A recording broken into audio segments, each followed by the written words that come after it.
Hello, and welcome back to my channel, or if this is your first time coming here, hello and welcome. I'm going to be talking about how I take care of my hair. It's not perfect, it's just the home remedies and little techniques that I do. I'm sure next year I'll be even better at taking care of my hair. If you have any tips, you can definitely leave them down below in the comments. But for right now, in 2017, this is how I take care of my hair. So I'm going to go through some topics. I'm going to go through dye, I'm going to go through bleaching, I'm going to go through aftercare, what to do before you do all that. I'm going to go through all the steps and products that I use. So let's go ahead and start with daily care. I use this shampoo and this conditioner. These are both the Ion Repair shampoo and conditioner. I use both of them. So whenever I'm shaving my legs or doing skincare, this is in my hair for at least like 15 minutes. And for the shampoo, if I'm ever shampooing my hair, I always do it with cold water. This isn't color safe, but when I am washing my hair with cold water, this barely takes out any color. But I'm letting you know that it's not color safe. But yes, so the main part of it is this conditioner. It's really saved my hair. Once again, shout out to Morgan Joyce for recommending this. I've been using this for like a really long time now, like for maybe a year straight now, and it's fucking amazing. But after that, I get out of the shower. I don't like throw my hair around crazy. Like, I don't brush it when it's wet. I try to be as delicate as I can when my hair is wet. I put this in it. If you can't notice, I kind of have an addiction with Ion products. This one is a keratin replenishing mist, which is a leave-in conditioner. So when your hair is wet and you get out of the shower, you lightly and delicately like squeeze the water out of it, pat it with a towel, spray a couple sprays into this, mainly into the ends of your hair. That's usually the most damaged part and driest part of your hair.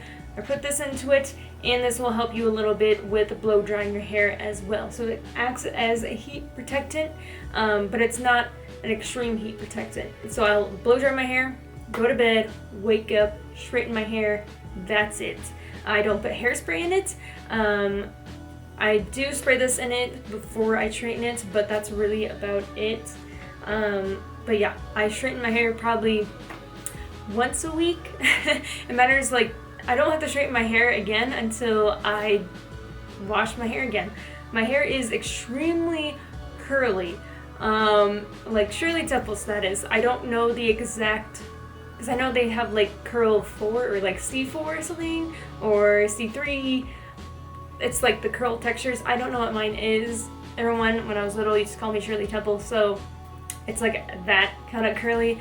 So I can tell when my hair is wet and it curls like that when it's naturally drying, not from a blow dryer, naturally drying, it's still very curly. So I noticed whenever like 2 years ago when I would like bleach my hair and I would let it naturally dry over like a couple minutes, it wouldn't go into this kind of like crazy curls.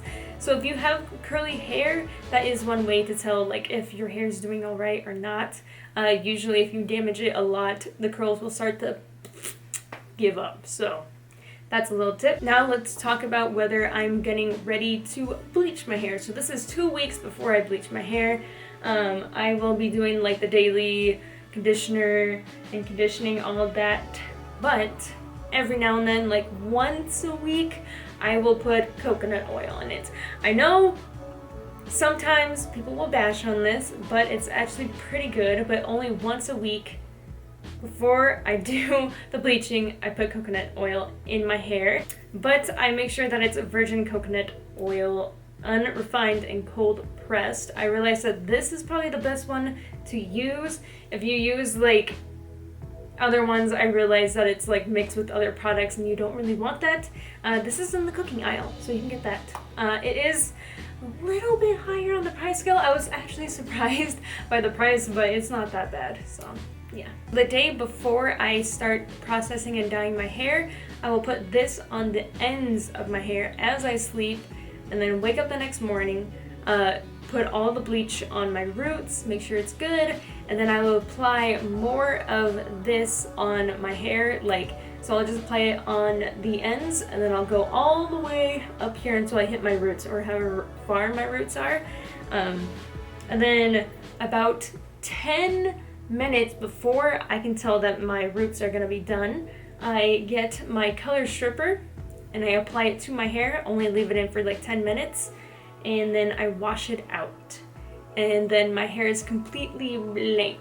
It is good. You can put Olaplex inside of the bleaching. I know I tried some like off-brand stuff in Sally's to try it out. It like barely worked, but I realized that coconut oil does help a lot. Another thing, and this is very, very important, please listen. If you're doing this alone at home, you're not going to a professional, which for your first time, always go to a professional and talk to them about it. Have them do your hair. Have the first step be very easy. Make them go for like a pale blonde for colors like this, okay? Just go to a professional. It's so much better that way. I know it's expensive, but if you think about it, when you're gonna do all this at home, it's gonna be around the same price until you have all the products at home and you have the knowledge of how to use everything correctly. No matter what, you're probably gonna be spending the same amount. So please listen to what I'm gonna say next. There is no reason for you to have 40 volume in your house. I know a lot of people are going to be in the comments like, I use 40 volume on my hair and it's perfectly fine. I used 40 volume on my hair last year. I stopped doing it this year and my hair will move around more naturally. I don't know if that's noticeable to you guys now, but it's so much healthier when you use 30 volume. And the color stripping and using coconut oil on your hair, like preparing your hair for processing and bleaching, is so important to me. Whenever I get ready to change my hair color, I'm always doing stages to my hair to make sure that it's ready to do this. Do not apply heat when you are bleaching your goddamn hair. I don't get why people do that. It's always bad. Like, you always see videos of people putting bleach on their hair and then they put the plastic bag on top and they're like, yes, to keep in heat. Good job. You know this knowledge, but you don't know that it will speed up the process. It'll speed it up, like, and you have to be constantly watching it. Like, just don't even do it. Just don't apply heat at home to your hair. Professionals do that because they know what they're doing, you know? We're not professionals. I'm not a professional, but I am telling you, do not use 40 volume. Do not apply heat to your hair when you're processing and bleaching it. Please. Glad we talked about that. Another thing to talk about is the products that I use for bleaching. I usually stick with Ion Sensitive Scalp 30 Volume and Quick Blue Bleach Powder. Those are the ones I use. I do not apply metal to it at all. So if you have any jewelry on your ears, I'm just saying this because I feel like some of you guys have piercings. Take out all your jewelry. If you have metal on your ears and the dye or the bleach touches it, it can fuck up with it, especially if it's fresh piercing. I'm gonna worry about it, but if it's metal and bleach, I'm definitely gonna worry about it. Just make sure that you're safe in that sense as well. Now for bleaching, another tip is, like, if it's really hurting your head, just wash it out. Just stop whatever you're doing and take care of your hair. If anything seems really wrong, just take action right then and there. Apply, treatment to it right inside of the shower, and then check on it in a couple minutes and make sure that your hair's okay. When I transitioned out of black hair all the way to pale ass blonde, that whole time took 2 months. I still don't know how to use Olaplex. I've never really ordered it because I can't find a real deal with it, and I'm not a professional and I don't know if I trust myself with working with it. But for right now, I do have these products and they are helping me a lot. So none of these are Olaplex. It's not as cool and strong and awesome as that. So I'm sorry. But maybe at some point in my life, I will get my hands on some Olaplex. But for right now, I don't. Okay, so let's talk about dyes. All the dyes that I use for my hair are semi-permanent and they're vegetable-based. Vegetable-based is a very important thing to look for in dyes. If it's not vegetable-based, you want to follow those directions so fucking hard because they're probably going to damage your hair. Not all dyes damage your hair. I really want to point that out. I try not to think that it's stupid when people are like, if you color your hair that much, it's going to damage it. It's not. The dyes that I use are vegetable-based. If you think of it, it's sort of a hair treatment. Every single time I color my hair, it's making it healthier and softer. That's why I really, really recommend Arctic Fox. None of their dyes will damage your hair at all. At all. How I keep my hair from fading. That's usually one of the #1 comments that I get, because I never let my hair fade all too much unless it's like a color that I really need to get out. Main tip that I will always have for you, always have a tub of the dye for touch-ups. It's as easy as that. If you have a custom color like the color that I did on my hair, I cannot just pick up Virgin Pink and put this in my hair and be like, it'll be the same. It'll be clearly darker and way more vibrant. So make sure you have your custom color in a tub for touch-ups. This is enough for 2 touch-ups, and I'm only gonna touch it up twice throughout the entire month because I only wash my hair, I don't know, like 8 or 4 times. It matters how my hair is doing. I only wash my hair when it needs to be washed, when it gets oily or anything like that, or if there's dirt in it, then I'll fucking wash it. Overwashing it will dry out your hair, so keep that in mind. To make sure that dye stays in, do not wash it with hot water. You're gonna be taking cold showers for a long time. Do not go outside in the sun. No. Do not apply extreme amounts of heat. That means blow drying and straightening it. You do not want to have massive amounts of heat blasting on your hair. When I blow dry my hair, if I have a cool setting on my blow dryer, I will usually use the cool setting and style it with a hairbrush. That's it. When you're using a hair straightener, please do not put it on 400 for the setting. Please don't. That'll just destroy your hair on its own. And another thing, which is a huge tip, make sure your hair is healthy. If your hair is not healthy, it actually won't grab onto color that well. Like, let's say you even put a black on top and it's not grabbing the color, your hair could be fucked. Cutting my hair, I'm growing out my hair. It used to be, when I first started, it used to be right here, and now my hair is right about here. I think it's been, I don't want to say a year. I had pink hair last time that I did this, so maybe a year actually. So it was right about here, but I also shaved the side of my head, so.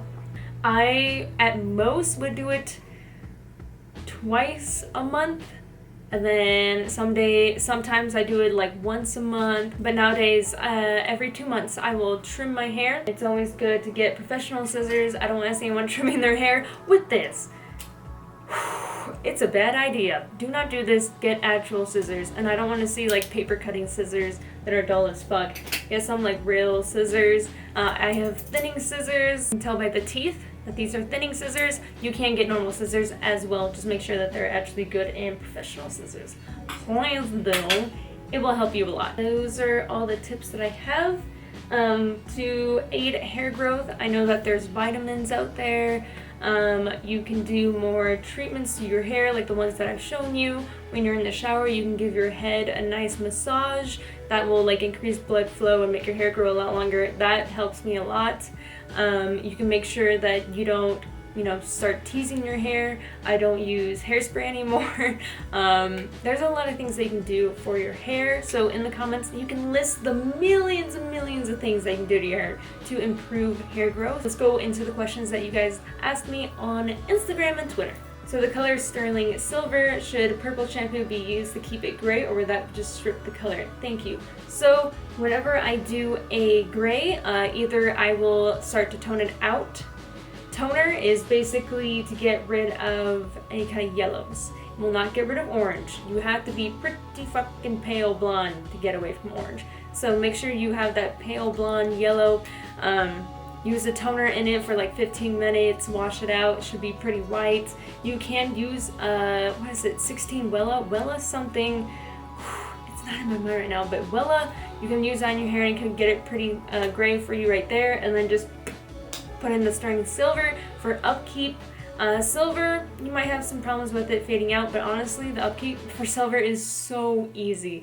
You just want to use the toner as a shampoo. You don't have to leave it in your hair for long. Just simply shampoo it until the shampoo turns like a little bit white or like a pale purple. Wash it out and then put in your conditioner and make sure your hair is well conditioned. And that's all you gotta do. Just keep in mind that it is a purple shampoo. So if you have sterling silver and you leave in that purple shampoo for too long, you could have some purple tints in your sterling silver.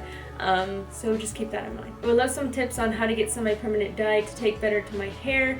If you recommend blow drying it in the process, you could do that. You could apply heat to the dye. Sometimes semi-permanent dyes, when they dry out, they'll just stop working like that.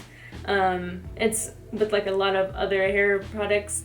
Just make sure that if it is on your hair and it's like, just follow the directions, but if it's on your hair and it's liquidy and everything and wet, make sure it stays that way. You can use a blow dryer. I just use the paper bag and the towel, so because my scalp will heat up pretty fast. I can get hot roots pretty fast, so just make sure you keep that in mind as well. So you can use heat, but just as I said, all the tips before, you can use those as well. I'm getting a fuck ton of questions saying I am naturally brunette and I want to go blonde. I have black hair and I want to go blonde. I have pretty dark brown hair and I'm fine. I really am. I use 30 volume. You don't have to use 40 volume. You can go to professional to do the first steps, and then all you have to worry about is the roots. You can do that if you want. If you really want to do it, just go to professional. Have them put Olaplex in it if you're really scared. Do research on who you're going to. It's important. It's pretty important. So yeah, my hair frizzes a lot to the point where I had to cut it off. What can I help to not do that? All the tips that I gave you before. If your hair is really fragile, go to a professional. That's really it. I've never had my hair so frizzy to where I had to cut it off, except for the time where I was hula hooping with fire and my bangs lit on fire and I cut that part off. That was probably the only time in my life where I had to cut it off. You can just go the wig route and just constantly do hair treatments to your hair and take care of it. You could do that, but I would recommend going to a professional. And then I also get a bunch of questions about, and this is kind of funny because it doesn't mean anything for like, I don't know, I think it's kind of like an interesting question, but everyone asks me, how do you know which color is right for you depending on your skin color? I simply just put colors in my hair that I enjoy and combinations that I like. I never once stopped to think like, maybe this won't look good with my skin color. I don't know. I never like think that way at all about any color. I think it looks fine. If anything, I just change how I do my makeup and change my contacts to kind of make it flow better. I don't know. I never really think about that. So, but if you do think that way, I'm not too sure. If anything, just dye it the color that you want. Say fuck it. If you love the color, then you'll probably love it on you. So yeah, that's really about it. If you have any questions, you can put them down below. I will try getting to them as much as I can, but if there's anyone else that would like to help in the comments or put any tips that they use for their hair, go right ahead. I would love to see them, and also to improve my own daily routine or monthly routines that I do for my hair. And yeah, that's everything for this video. I'll see you in the next video. I love you so much and have an amazing day and journey. I totally forgot the ending right there. I'm sorry. Okay, I'll see you guys next time. Bye. Yo.